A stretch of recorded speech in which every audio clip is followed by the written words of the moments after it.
Bien, donc nous avons dans InDesign nos objets. Vous avez vu que on peut donc pour les objets, pour chaque objet, aller dans Masque Options et indiquer qu'on veut utiliser le tracé Photoshop pour détourer. Ah tiens, voilà, l'aspirateur, le tracé n'était pas fini et donc il n'apparaît pas en entier, logique. Hein. Le poivron ici, toujours avec la flèche noire, c'est mieux. Tu n'arrives pas à superposer les objets? Les cadres, en fait, le cadre bouge, mais... D'accord, donc là, tu annules pour aller en arrière quand tu as ce genre de problème. Et avec la flèche noire, tu cliques à côté pour tout désactiver, puis tu reviens sur l'objet. Ok? Alors c'est vrai que dans le cas d'un objet comme ceci, oui, ça marche quand même. Ça doit marcher, même s'il y a...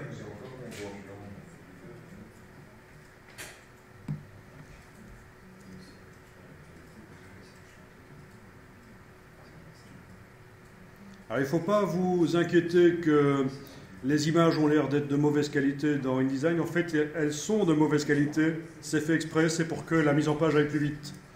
Si on zoome et qu'on regarde, on a l'impression que par rapport à par rapport à Photoshop, c'est pixelisé.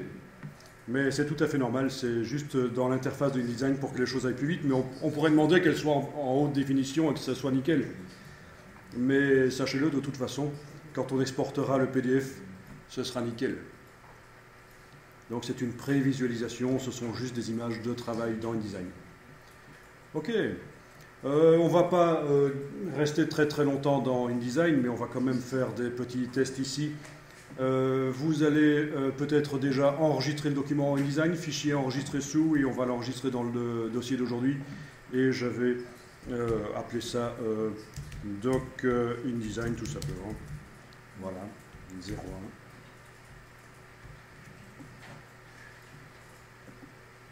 Bien.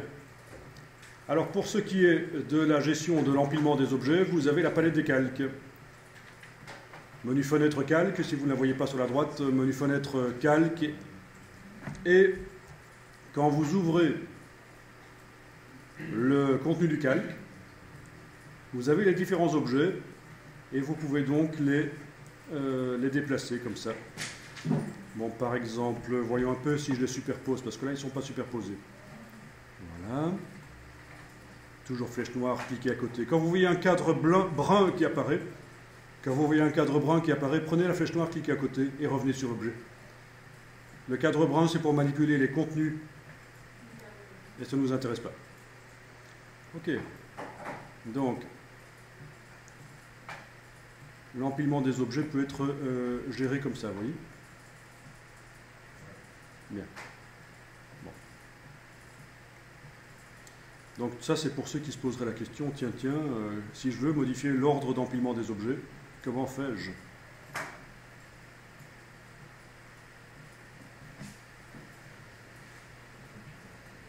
Ok. Jusque-là, ça va? Je ferme le calque et je vais en créer un nouveau. Je clique sur le bloc de feuilles dans la palette des calques de InDesign. Ça crée un calque 2. Et je vais le faire passer sous le calque 1, en le déplaçant tout simplement. Voilà. Et c'est un calque qui va contenir des fonds. Vous n'êtes pas obligé de le renommer. Mais en général, quand on travaille dans InDesign, on va créer plusieurs calques et celui d'en dessous sera un calque pour les fonds. Voilà.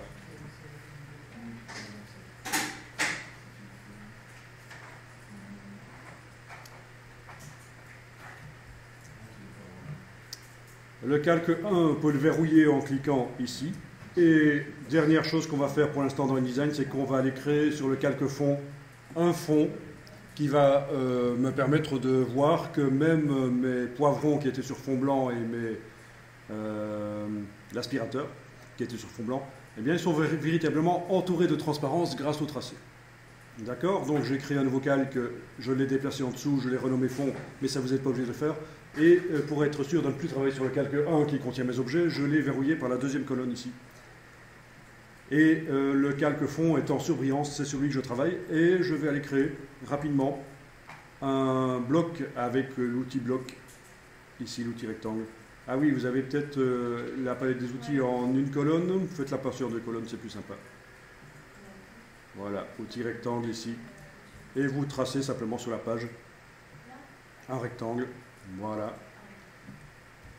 Et vous allez pouvoir modifier le fond en allant dans le nuancier. Menu fenêtre nuancier. Voilà. D'accord.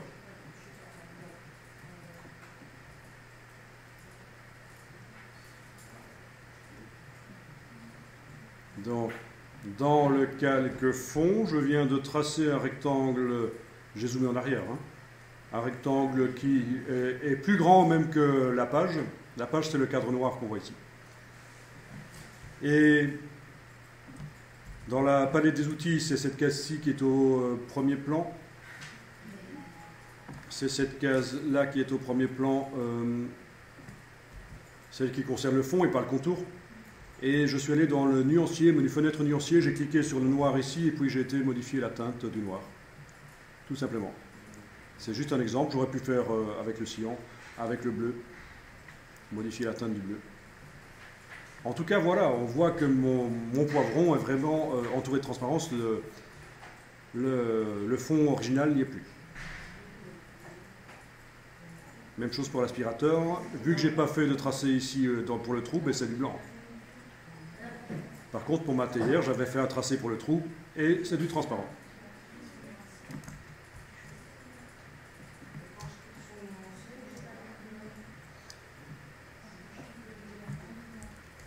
Quand tu cliques sur nuancier, tu n'as pas les couleurs.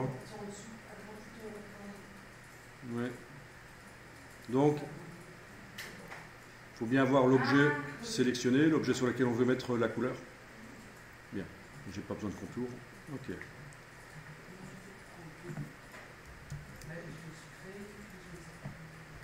Donc on attribue simplement une couleur à l'objet. Là on est dans des objets vectoriels. Illustrator et InDesign se ressemblent assez fort en fait. Dans la manière de fonctionner, Illustrator est plus orienté création graphique et InDesign plus typographie. Mais en tout cas, voilà, c'est fort semblable. Tes objets disparaissent, c'est peut-être parce que tu as ton rectangle sur le calque 1. Est-ce que, quand ton rectangle est sélectionné, est-ce que tu vois un petit carré comme ceci sur le calque 1, dans la palette des calques?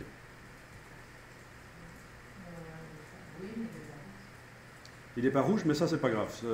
Alors, voilà ce qui se passe, c'est que ton objet a été créé sur le calque 1, donc la situation chez toi doit être certainement celle-ci. Ok? Est-ce que tu as un autre calque? Alors, voilà ce que tu vas faire. Tu vas transférer l'objet sur l'autre calque, tout simplement en prenant le petit carré, ici, et en le déplaçant sur l'autre calque. Et là, normalement, ton fond a dû être transféré dans le calque d'en dessous, et tu devrais voir apparaître les objets qui sont restés sur le calque 1.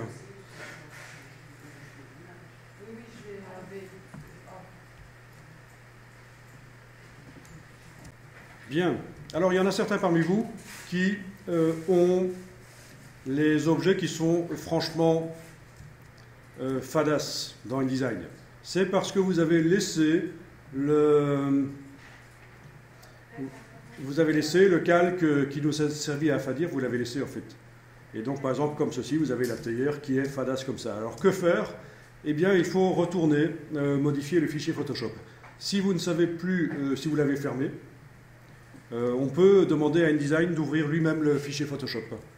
Alors on va faire apparaître la palette des liens, menu fenêtre lien, menu fenêtre lien, et là vous avez dans la palette lien une indication de toutes les images qui sont utilisées dans le document et sur quelle page elles se trouvent. L'image qui pose problème, vous la mettez comme ceci en surbrillance dans la palette lien de InDesign. D'accord? Et vous allez dans le menu de la palette lien, demander modifier l'original. Et normalement, cette image-là s'ouvre dans Photoshop tout de suite. Et si elle est déjà ouverte, elle vient en premier plan dans Photoshop.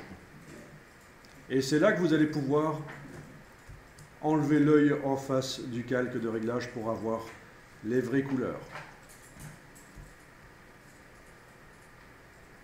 Une fois que vous avez fait ça, vous mettez à jour le fichier sur le disque dur en faisant fichier enregistré.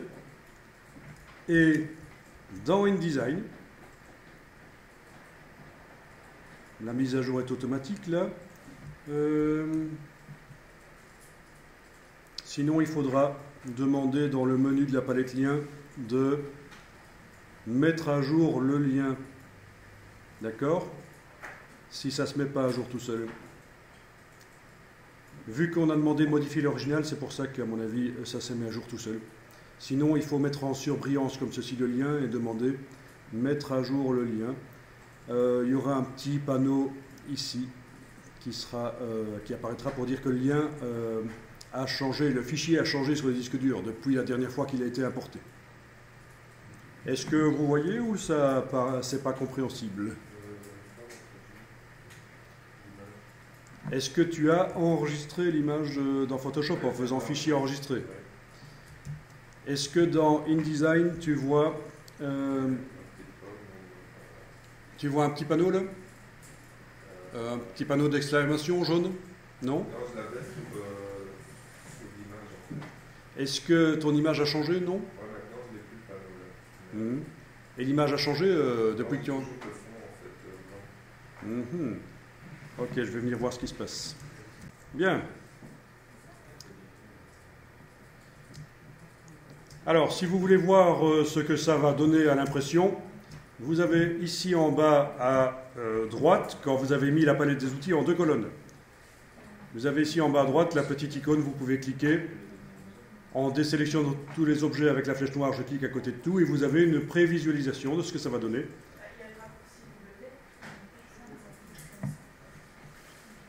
Oui, les raccourcis, je sais qu'ils existent, oui. Mais je n'en parle pas toujours parce que ça ne fait que rajouter une couche à la complexité de l'apprentissage. Parfois, j'en parle.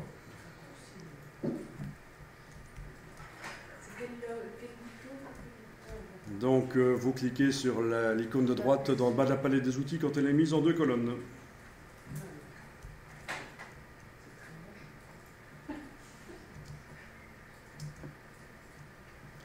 Ok.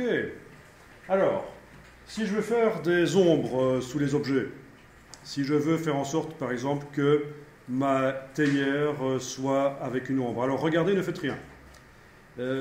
Ici, je vais aller dans la palette des calques, menu fenêtre calque. Je vais aller verrouiller le fond, j'ai plus besoin de travailler sur lui. Je déverrouille le calque 1, je vais aller travailler sur la théière ici, petit pote, voilà. Ok. Elle est sélectionnée. On est d'accord? Et alors, on a des effets spéciaux dans InDesign pour mettre des ombres sous les objets. Menu, objet, effet, ombre, portée. Vous ne le faites pas, vous regardez. Je coche la case aperçue. Voilà. J'ai la possibilité de modifier l'opacité. En général, le 40%, ça donne très bien. C'est la valeur médiane qui donne bien en général. 40% à peu près.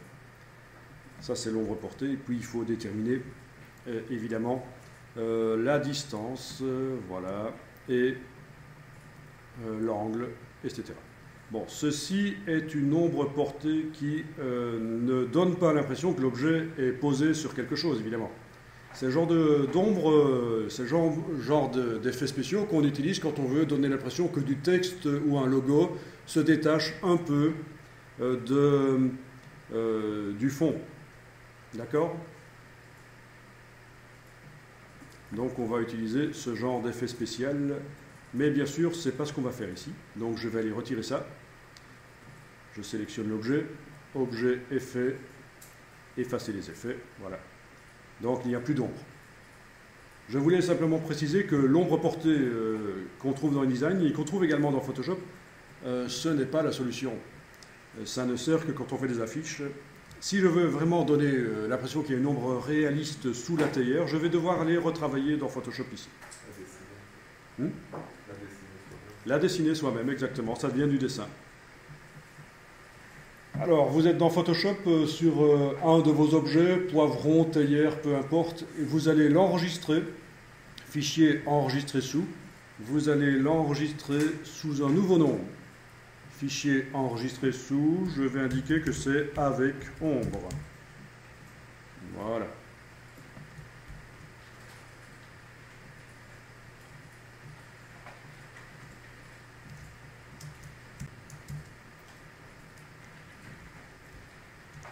Alors, je vais en fait maintenant faire en sorte que le tracé, ici, dans Photoshop, serve à faire disparaître le décor. Donc, le calque d'arrière-plan qui contient l'objet doit être activé dans la palette des calques. Le tracé dans la palette des tracés doit être également en surbrillance. Et je vais indiquer que ce tracé une copie de ce tracé doit devenir le masque vectoriel du calque. Donc en fait, c'est la même chose que ce qu'on a fait avec la couche alpha, quand on indique qu'une couche alpha doit devenir... La copie d'une couche alpha doit devenir le masque de fusion d'un calque. Ici, c'est avec des vecteurs. Et ça se fait par menu calque, masque vectoriel, mais ce n'est pas accessible. Pourquoi? Vous le savez, c'est parce qu'il faut déverrouiller le calque d'arrière-plan en double-cliquant sur lui. Là, sa transparence peut être modifiée et ça va marcher. Menu calque, masque vectoriel, tracé sélectionné. Et voilà. Une copie du tracé est sur le calque. On peut la modifier encore si on voulait avec la flèche, la plume, etc. D'accord? La plume, la flèche, voilà. On peut aller bouger des points, corriger des choses si on veut. On ne sait pas en mettre deux. Si on a deux éléments sur l'image, on peut mettre en... Alors, si tu as deux éléments sur l'image, c'est-à-dire sur le calque, il y a deux choses. Oui, il y a deux choses. Il suffit de les entourer toutes les deux avec un tracé. Et ça marchera. S'il y a plusieurs portions de tracé qui ne se superposent pas dans les vecteurs, ça ne va pas faire de trou, ça va ajouter.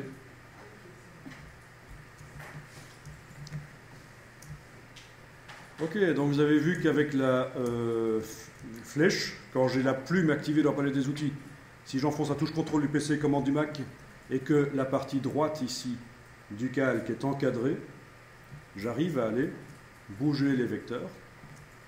J'annule. Bouger les tangentes. J'annule. Au fait, quelque chose dont on n'a pas parlé, c'est plume plus, plume moins. Ça, on a vu, hein, c'est la touche Alt. Mais plume plus, plus, plus moins, c'est difficile à dire. Plume plus et plume moins, on l'obtient tout simplement avec la plume normale.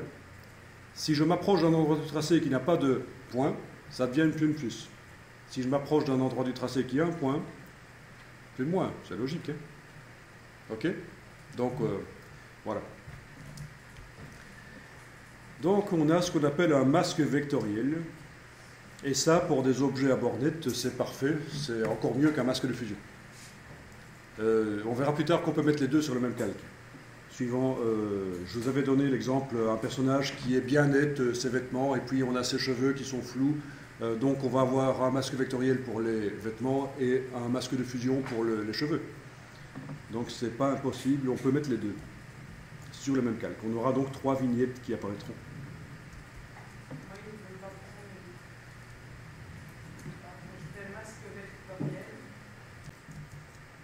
Ok. Donc, si j'amène cette image dans Photoshop en faisant fichier importé, non, si j'amène cette image dans InDesign, excusez-moi, si j'amène cette image dans InDesign en faisant fichier importé, j'aurais même pas besoin d'aller dans le objet masque, indiquer qu'est-ce qui sert de masque, puisque je l'ai fait à l'avance dans Photoshop. Ok? En mettant un masque vectoriel. Bon, mais ce qui m'intéresse, c'est parce que je veux mettre une ombre sous la théière, en fait. Donc là, je vais créer un nouveau calque. Dans la palette des calques, vous créez un nouveau calque qu'on va placer sous le calque actuellement activé. Oui, si on enfonce CTRL-clic, il va directement en dessous, mais ça c'est une petite astuce. Vous n'êtes même pas obligé de le connaître. Hein. Vous avez vu? CTRL-clic en cliquant sur le bloc de feuilles dans la palette des calques, qui va directement en dessous. J'ai même pas besoin de le redéplacer après. Mais ça n'est pas obligatoire de se souvenir de ça. Et sur ce calque vide, je vais dessiner l'ombre. Si vous voulez vraiment être sûr de ne pas faire de gaffe, le calque qui contient la théière, il est possible de le verrouiller. Vous savez, un peu comme on a fait dans InDesign, verrouiller un calque pour être sûr de ne pas travailler sur lui. Voilà. Parfois, vous allez récupérer des fichiers Photoshop avec un verrouillage comme ça. C'est intéressant de savoir que c'est par là que ça se gère. Sinon, ça c'est le verrouillage total. Hein. On peut aussi verrouiller la position, mais on pourra toujours dessiner sur lui. Verrouiller le dessin, on pourra toujours le bouger, mais pas dessiner sur lui. Et ça, c'est verrouiller la transparence. On pourra dessiner sur lui, mais les endroits transparents ne pourront pas être modifiés. Là, je verrouille tout. Ok, donc je travaille sur le calque d'en dessous, le calque 1, et je vais aller créer une brosse en forme d'ellipse. Et pour ça, on prend le pinceau et on fait apparaître la palette des formes complète, soit en cliquant sur l'icône ici, soit en allant dans le menu Fenêtre, Forme. Ça, je vous ai montré hier rapidement en fait. Donc le pinceau est activé, attention, la palette des formes, il n'y aura rien qui sera accessible si vous n'avez pas le pinceau activé dans la palette des outils. Par exemple, si c'est l'outil déplacement, bah, tout est grisé. Logique. Si c'est le pinceau, tout est accessible. Alors ce qui m'intéresse, c'est la partie ici, forme de la pointe. Et en fait, je vais prendre la petite poignée ici et écraser de manière à obtenir une ellipse. Attention, pas trop rond comme ça, c'est pas bon. Pas trop plat non plus, c'est pas bon. On prend une ellipse à peu près comme ça.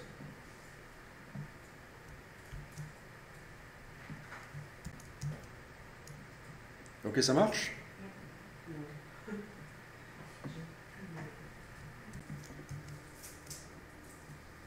Bien. Et donc, on va modifier la dimension de la brosse et sa dureté. Donc, touche CTRL-ALT sur le clavier, clic droit sur le PC, clic gauche sur le Mac. Je modifie le diamètre et la dureté. Donc, dureté ici, ça doit être proche de 0% en fait. On pourra faire plus net si on veut, mais voilà. Ok, donc voilà à quoi ça ressemble, ma brosse. Elle est grande et elle est floue. Bien. Ça marche pour tout le monde, ça? Alors, quand on fait des ombres sous des objets, il y a un danger, c'est que l'ombre soit coupée par le bord de l'image. Et donc, je vais aller agrandir l'image, la zone de l'image, pour être sûr que l'ombre que je vais faire ne soit pas coupée. Et pour ça, je vais utiliser l'outil de recadrage. Alors, ça paraît bizarre de recadrer alors qu'on veut agrandir la zone. Mais en fait, si vous prenez l'outil de recadrage et que vous prenez les poignées ici, vous allez arriver à agrandir. Voilà. N'hésitez pas à agrandir la zone. Bien. Et quand on quitte l'outil de recadrage, voilà, il demande recadrage, ok, recadrage. Sinon, il y avait le petit V là-dessus.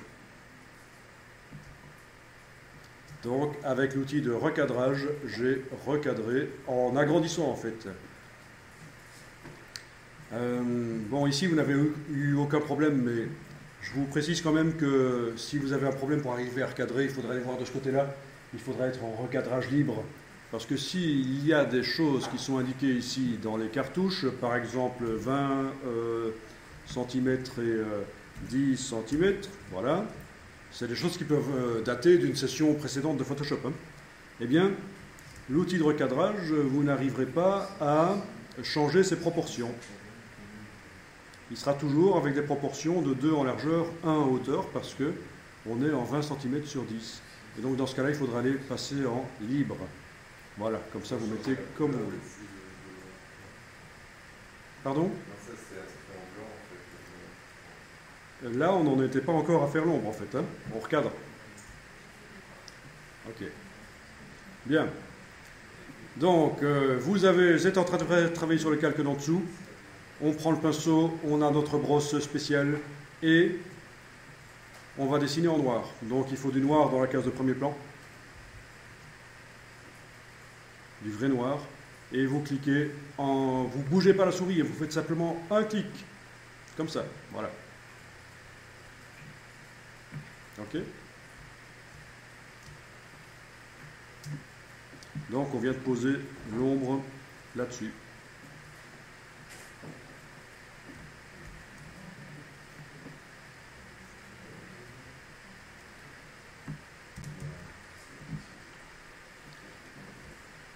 Alors si le damier de transparence commence à vous gêner, vous pouvez créer sous ce calque-là un autre calque que vous allez remplir de blanc. Voilà, tout simplement. Vous créez un autre calque que vous remplissez de blanc. Donc de toute façon, il faut le faire, parce que votre damier de transparence ne vous permet pas de juger vraiment de l'ombre. Vous voyez? Ben, j'ai créé un nouveau calque et j'ai fait... Pour qu'il se crée en dessous, c'est touche CTRL-clic. Ben, majuscule suppression pour avoir la boîte remplie, en fait. C'est une des solutions, il y en a d'autres. Mais c'est une des solutions. Et on demande remplir avec blanc. Donc vous voyez que l'ombre, on la voit quand même beaucoup mieux si elle est vue sur un fond blanc.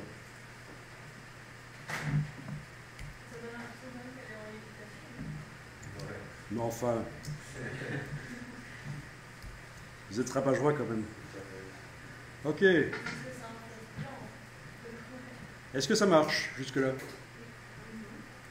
Est-ce que vous voyez que le tracé reste visible autour de la théière ou de votre objet? Ça n'a aucune importance, mais ça peut vous gêner visuellement qu'on voit le tracé. Alors simplement, je vous le dis, dans la palette des tracés, il suffit de cliquer sous la vignette et le tracé ne sera plus visible. Mais ça ne change rien du tout en fait. À ce qu'on fait, ça marche s'il reste affiché. Il ne va pas s'afficher dans InDesign. Hein. Ce n'est pas parce qu'il est comme ça qu'on le verra dans InDesign quand on l'utilisera. Ou dans une autre image si j'utilise ma théière ailleurs. Bien. Et donc là, c'est la première approche de mettre des ombres sous les objets. Mais on a une ombre. Hein. Après, on fera des objets plus complexes, des éléphants avec plusieurs pattes et une trompe et des queues, etc. Une queue. Des queues. Bon. Ok. Alors, je travaille sur le calque de l'ombre. J'ai donc été poser une ellipse noire floue, entourée de transparence sur son calque, c'est tout à fait bien.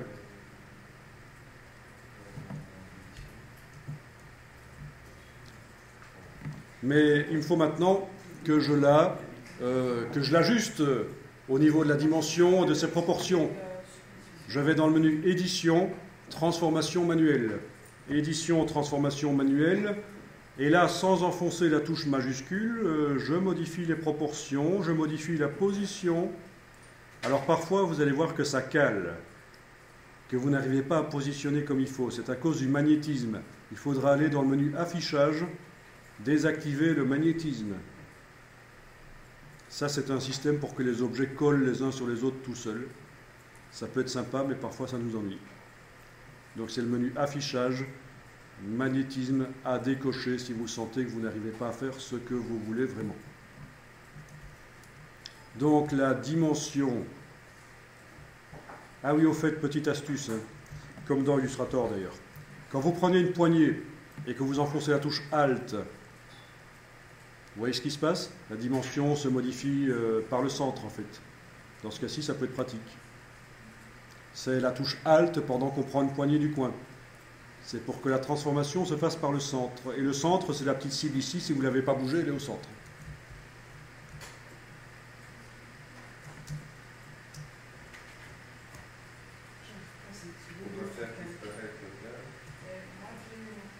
Alors, la transformation manuelle, une fois qu'on l'a bien positionné, on valide avec la touche Entrée sur le clavier. Et voilà. Et s'il faut encore réajuster, on retourne dans l'édition Transformation manuelle, CTRL-T sur PC, Commande-T sur Mac. Et voilà.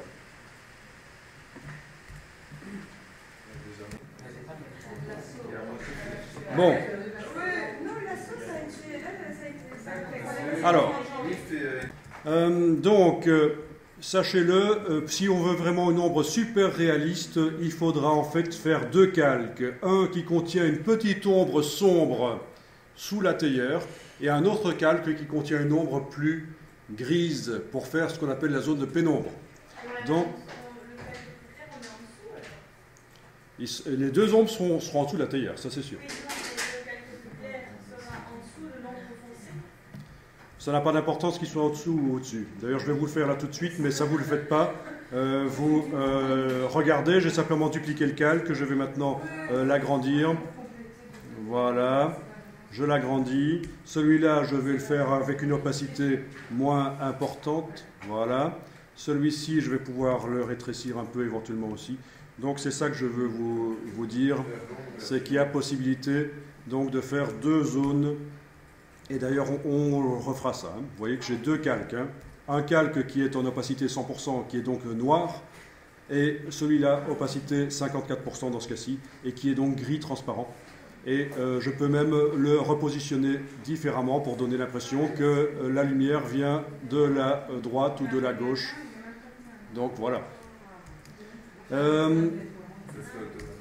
Voilà.